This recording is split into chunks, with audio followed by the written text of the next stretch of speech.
Glenn O'Farrell, bonjour. Bonjour. Alors vous nous venez de l'autre côté de l'Atlantique, Mhm. de l'Ontario. Oui, Vous représentez le groupe TFO, qui est une chaîne multi-plateforme qui a une composante éducative forte.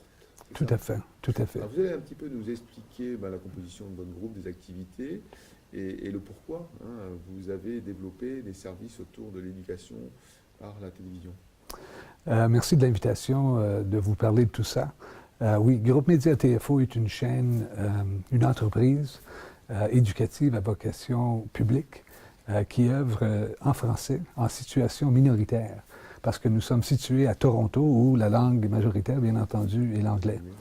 Mais pour accompagner le système public d'éducation en français, le gouvernement de l'Ontario et son ministère de l'Éducation a créé une agence pour développer des contenus médiatiques pour aider les enseignants-enseignantes et parents dans l'apprentissage de leurs enfants et de ces élèves qui fréquentent l'école de langue française en Ontario. De là est issue cette agence qu'on nomme aujourd'hui TFO.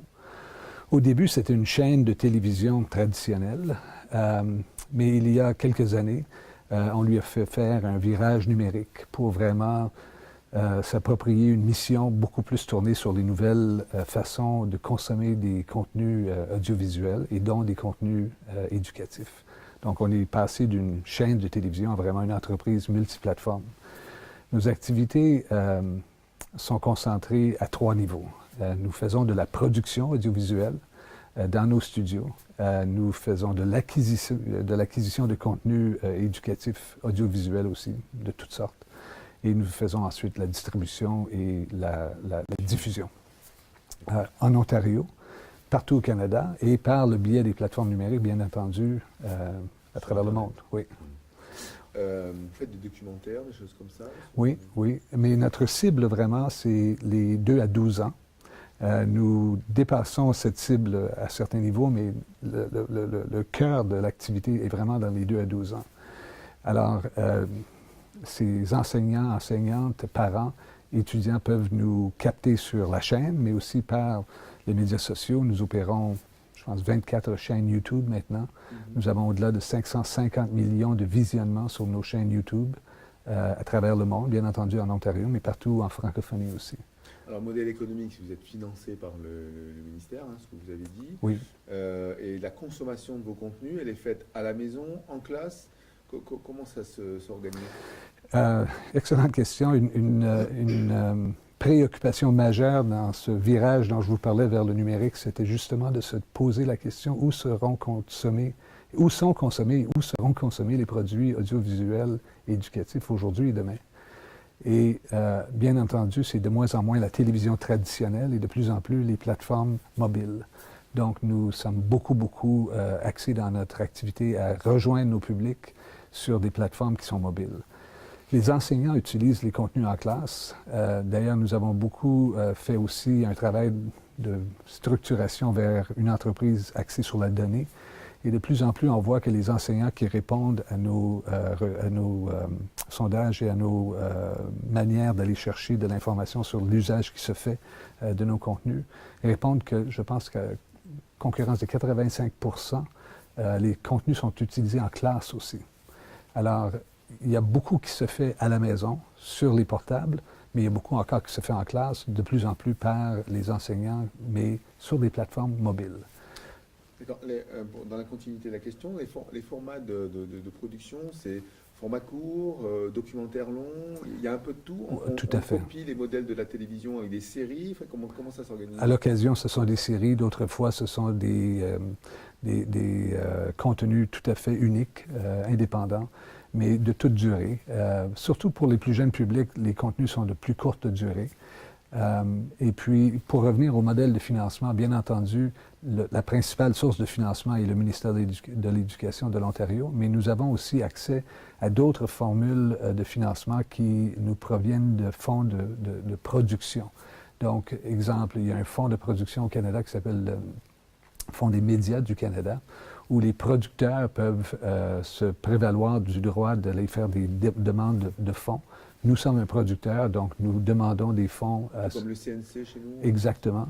Alors, cette formule-là nous amène des fonds de production pour des initiatives éducatives. Mais il y a aussi la vente de nos produits. Nous opérons aussi un aspect commercial de la chose. Nous vendons des abonnements à nos services et notre principal service éducatif est une plateforme éducative du nom de Idelo. Idelo est gratuite en Ontario, mais elle est vendue par abonnement ailleurs au Canada et ailleurs au monde.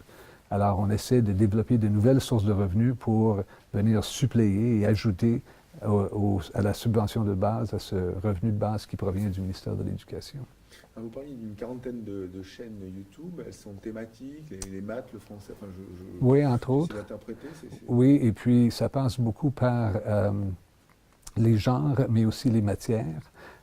Nous avons du jeu, nous avons de la chanson, nous avons de l'animation dans ces chaînes. Et on est constamment à l'écoute des changements de comportement d'écoute pour s'approprier l'offre la plus conséquente aux besoins tels que nous les comprenons. Donc, on est très engagé dans la démarche avec le public pour être le plus près possible des attentes actuelles, non pas des attentes d'hier. Le secteur évolue grandement et vous devez être plus ou moins, pas doublé, mais il y a des initiatives, notamment dans le monde du YouTuber. Oui. Moi, je connais une start-up toulousaine qui a monté un service et qui est fulgurant dans l'accompagnement scolaire. Il y a du contenu d'enseignants qui est porté et joué par des artistes, des acteurs, et qui font une chaîne YouTube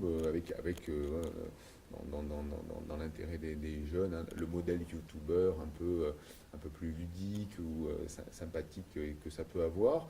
Est-ce que vous-même, vous prenez ce type de format, vous essayez de lutter, entre guillemets, parce que la concurrence arrive, je pense, quelque part. Définitivement, d'ailleurs, non seulement que nous y croyons, nous investissons dans la formule, nous avons une franchise de contenu qui s'appelle FlipTuber. Et Flip est une initiative qui est une production maison chez nous, mais qui voyage aussi à travers le Canada et qui forme les jeunes à devenir des YouTubers. Et on cherche à les engager dans des contenus qui sont plus tournés vers l'apprentissage et l'éducation, mais on leur donne des outils justement pour pouvoir se développer une certaine expertise et ensuite l'utiliser comme bon leur semble. Donc, il y a effectivement une concurrence continue.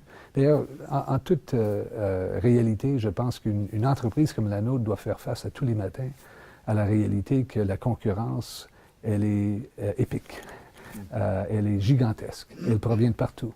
Le tsunami de contenu que vous avez eu sur votre portable hier, il est remplacé par un nouveau ce matin. Et on est à la recherche de partenariats. D'ailleurs, nous avons des partenaires ici en France. Nous avons signé une convention avec Réseau Canopé il y a quelques années. On vient de la renouveler au printemps dernier. Nous croyons beaucoup dans la collaboration avec des joueurs et des acteurs importants du monde de l'éducation de langue française. Canopé est un excellent exemple. Parce qu'il faut trouver la façon de justement aller chercher le meilleur des autres et d'offrir le sien pour mieux collaborer et avancer avec des solutions qui sont porteuses auprès des publics. Une chose qui pour moi est très importante à vous dire, c'est que le français et le français en contenu éducatif est quand même très minoritaire. Quand vous regardez les contenus qui circulent sur les plateformes numériques. Et plus on cultive des associations, des collaborations et des partenaires avec des gens d'ici comme d'ailleurs pour faire valoir une meilleure présence, une présence plus musclée, robuste du fait français, surtout avec des contenus éducatifs en ligne, je pense mieux nous serons tous. Et c'est une préoccupation que... Oui, ça nous aborde le sujet de la francophonie, hein, puisque finalement depuis l'Ontario, vous pouvez nourrir la francophonie avec vos émissions, encore que peut-être l'accent... des fois peut-être compliqué à comprendre. Des fois, de part et d'autre. On a subi quelques conférences à Claire où on est allé l'année dernière, où on a eu du mal à tout comprendre dans ce qui se disait, mais je suppose que vous devez choisir peut-être des personnes qui ont un accent un peu moins fort pour pouvoir diffuser vos contenus. Justement. En dehors du Canada. Certainement. Est-ce qu'il y a des échanges, vous disiez, vous avez des échanges avec Canopé et d'autres industriels sur le rachat de contenu pour les diffuser également ailleurs? Est-ce que vous vous voyez comme une plateforme qui pourrait être une plateforme francophone, nourrir l'Afrique de vos contenus? Ou est-ce que la mission qui vous est donnée en partie dans votre financement, qui est nourrir l'éducation de l'Ontario, est-ce que c'est incompatible? Non, pas du tout. Et d'ailleurs, je pense que mieux nous apprenons à connaître ces accents et ces façons différentes de faire vivre le français dans toute sa merveilleuse et majestueuse diversité, plus riches nous sommes tous. D'ailleurs, nous pensons qu'il est important non seulement de produire chez nous, mais de coproduire et d'acheter des productions d'ailleurs, justement pour nourrir cette façon de voir la chose. Donc, en ce moment, nous avons des acquisitions qui se font en France, des acquisitions qui se font ailleurs, aussi en francophonie, en plus, bien entendu, du Canada. Mais je vous dirais en toute franchise que pour nous, il est important aussi de se tourner sur des marchés non traditionnellement francophones. Je vous donne l'exemple, on est en conversation en ce moment avec des distributeurs en Asie pour la Chine, parce qu'il y a aussi une volonté, je pense, d'apprendre le français dans des territoires non traditionnels à la francophonie. Et on est présent et on cherche à être présent. On ne veut pas prendre les modèles traditionnels comme étant les seules façons de faire, il faut innover. Nous avons fait des ententes aux États-Unis avec PBS. Nous avons une entente par laquelle nous offrons nos services, nos productions à une importante plateforme numérique de l'éducation qui s'appelle PBS Learning Media. La deuxième langue aux États-Unis, bien entendu, est l'espagnol. Mais tout de suite après, c'est le français. Et on était à la recherche de contenu éducatif de langue française et puis ils se sont tournés vers nous. Et c'est là où on a fait cette entente avec eux. Nous venons d'avoir des conversations avec des joueurs comme Google et Alexa pour les services qui seront offerts. On va voir où ça va nous mener.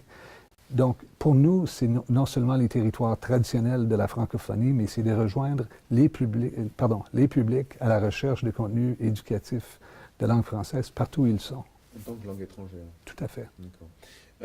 Vous disiez tout à l'heure que le français était sur les réseaux, Internet, une langue minoritaire. Pour autant, certaines statistiques promettent que le français, au vu de la démographie, notamment de l'Afrique, sera la langue la plus parlée dans le monde dans une vingtaine d'années.